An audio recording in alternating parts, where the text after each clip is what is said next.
What up, my Lemonnaders squad? Welcome back to Lemonnaders with Trinity Speaks podcast. The title of this episode is Broken Crayons Still Color. I remember the first time that I saw a poster that said Broken Crayons Still Color. And it resonated with me so deeply because of where I was in my life at that time. My father had just died. And I was devastated because I had been chasing that man, wanting him to love me, wanting him to see me, wanting to be enough for him, wanting him to be proud of me my whole life. And then finally, after being a heroin addict for 34 years of his life, my daddy got sober. It took his girlfriend ODing and dying in his arms for it to happen, but that's not the point. The point is that he got sober, but it wasn't easy for him. I remember getting the call from my stepmother. Let me tell you about this. My daddy. Now, my daddy was a pimp, not like a pretend pimp, like having lots of women. Like, no, he was a pimp. And he was, I guess, what you would call like a Romeo pimp, where he would like make you fall in love with him and then you just kind of do whatever he asks you to do until you didn't bring him his money. And then he turned into what they call a gorilla pimp. And he beat you so bad you'd have to get wires put into your face to keep your bones together.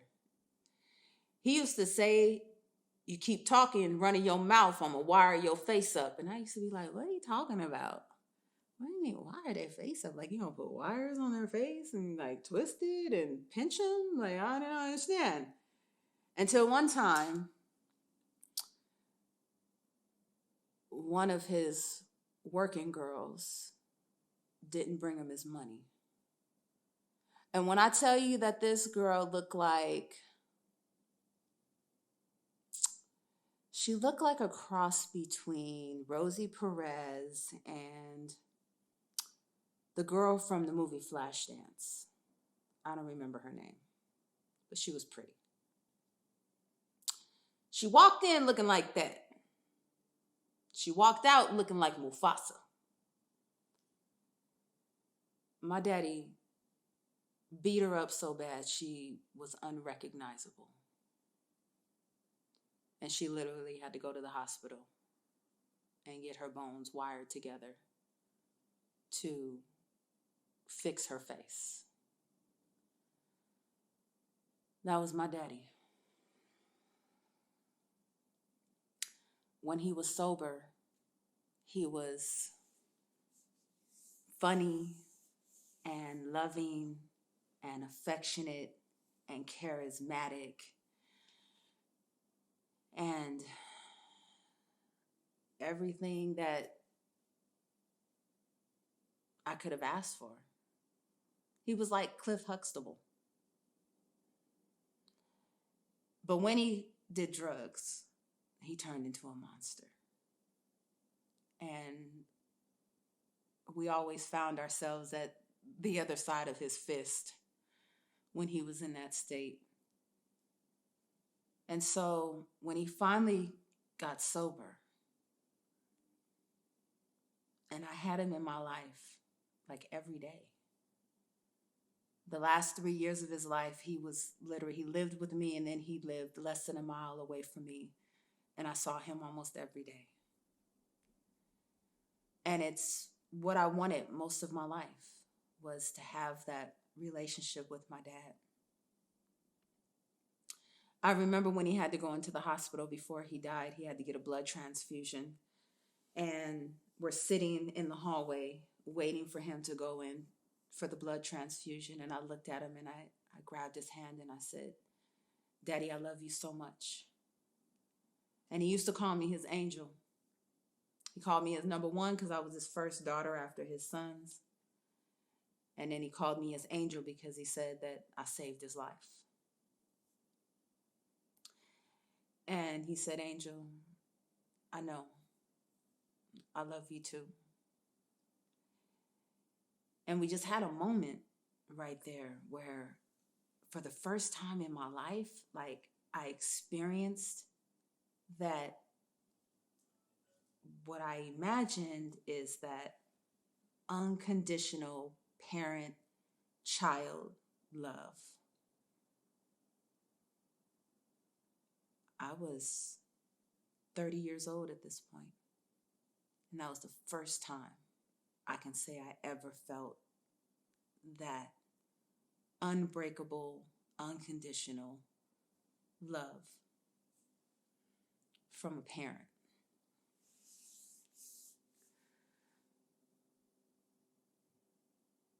So when my daddy died, it was totally unexpected.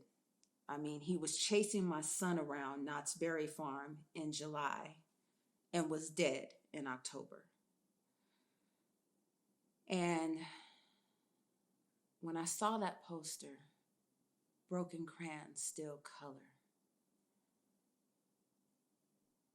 I was feeling so broken and so depleted after losing my dad, and kind of cheated, angry. I was questioning my worth. I was stressed out. I was worried about my little brother. And I told you my daddy was a pimp. He also had an affinity for the ladies. And so at the age of 61, he got his girlfriend pregnant and had a son at 61. Papa was a rolling stone. And he sat with me at my little brother's first birthday party and expressed that he was afraid that he wasn't going to live long enough to teach my little brother how to be a man. And I sat there with my father and I told him that whether he lived for 1 year or 100 years, my little brother got the best version of my father. Because up until that point, my father wouldn't have been able to teach him how to be a man, because my father was still searching on how to become one. My father was still hurting from his own childhood, his own wounds, his own abandonment issues, and the remnants of the abuse that he endured as a child. And so I told him that my little brother was getting the best of him. And that was more than any of the rest of us got. So I didn't know. What I didn't know is that my father was going to die a month later. And when he died, I became very distant and unavailable to my husband. And so my marriage was struggling too.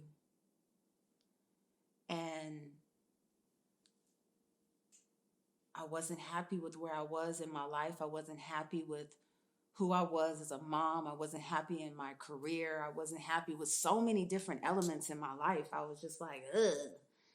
Everything was just kind of funky in that moment. But when I saw that, I realized that I didn't have to be perfect to contribute. I didn't have to be perfect to make a difference. I didn't have to be anything but myself to turn things around. And so no matter what it is that you're going through that's making you feel like you're broken, you're shattered, you don't have anything to offer, you're damaged goods. I can't even tell you how many times I referred to myself as that. I mean, when I met my husband, I was just like, he ain't gonna want me. I'm damaged goods. Because I met him after I met him when I was 16. I had just given birth to a baby, to my daughter. And I just knew that like nobody would want me, because I was coming with so much baggage. But he did. He loved me. He loved my daughter. That was his baby. That was his best friend. And we rocked with each other and we held each other down. And we loved each other for decades. And seeing that sign, Broken Crayons Still Colored, is probably what helped me realize that it wasn't over. You know, you keep getting up, things get hard, things challenge you, things change you, things happen in your life that disrupt everything. And we still have the ability to make a difference.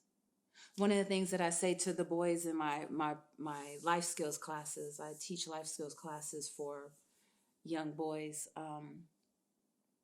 coming out of juvenile hall.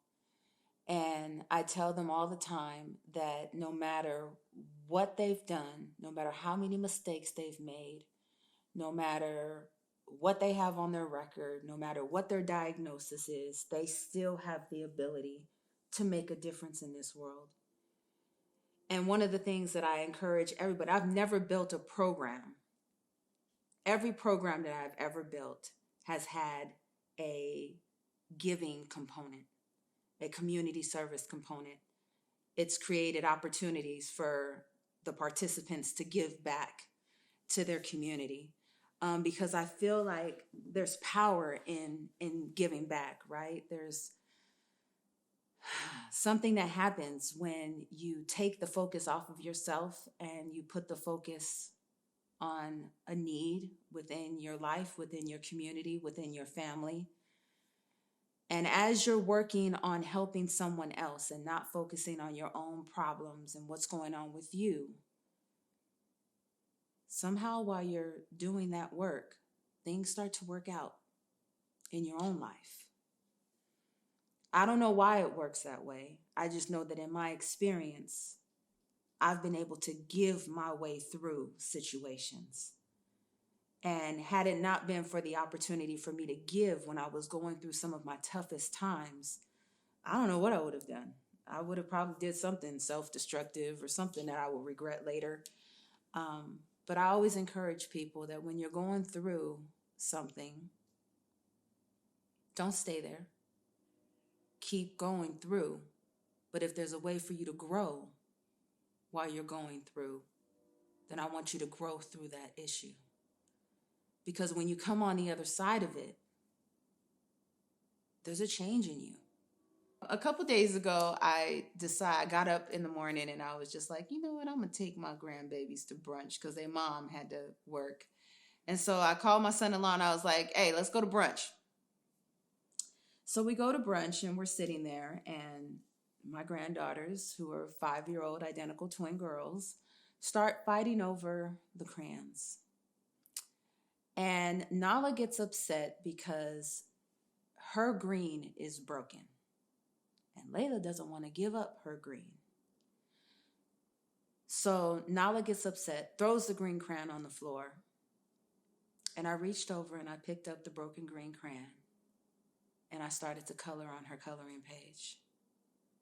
And as I'm sitting there explaining to her, look, Nala, even though it's broken, it still colors. Look, it's filling in the space.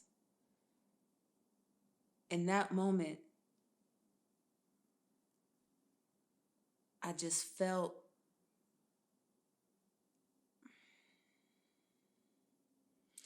it was like a combination of healing, a combination of self-actualization, a combination of like being in the moment, living wisdom while I'm simultaneously coloring. It was just another example that I was able to experience where I was living my talk.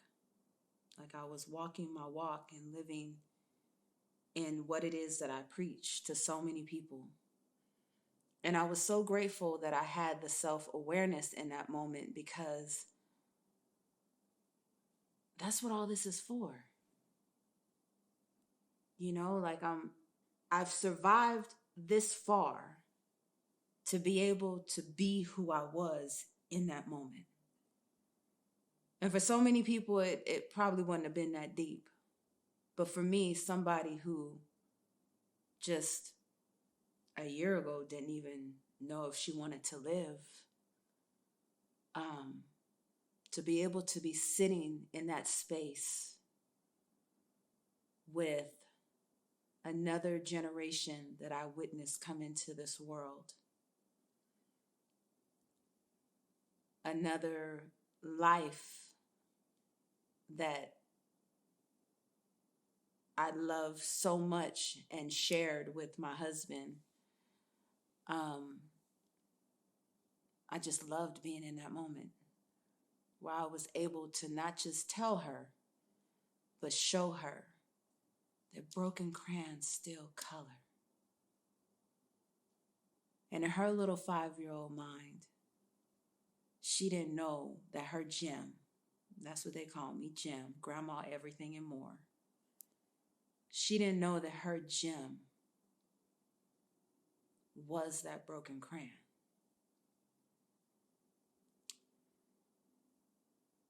She didn't know that her gem has been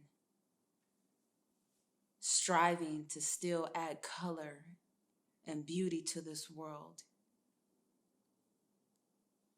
even in the midst of her own trauma and questions and self-doubt and uncertainty and fear and being afraid of letting my children down, being afraid of not living up to who I was born to be. I was a living, breathing example that broken crayons still color. That's the power that we have when we choose to get up and walk in our purpose and show up in all the different ways and all the different realms of our lives that are pulling for us to show up.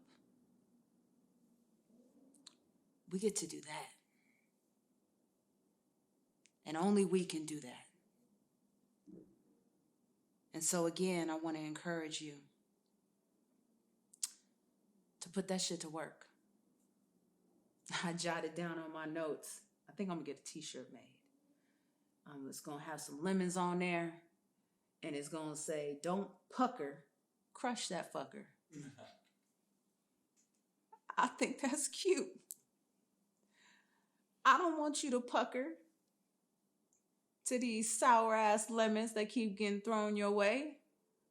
I want you to crush that fucker and make something delicious. Make something tasty. Make something sweet. Make something that nourishes. Make something that speaks to the soul. Make something that's unforgettable. Because that's my goal at this point. I don't want to just be memorable. I want to be unforgettable. I'll see y'all next time. Hey, my Lemonnaders. I just want to make sure that you share this information with somebody that may be going through it right now. If you felt something, if this impacted you, if this made a difference in your life, I want you to share it so that we can get the information out there. Don't forget to like, subscribe, share, and make sure that you hit that notification bell so that you are notified when we have new episodes. Take care, and until next time, Lemonnaders, squeeze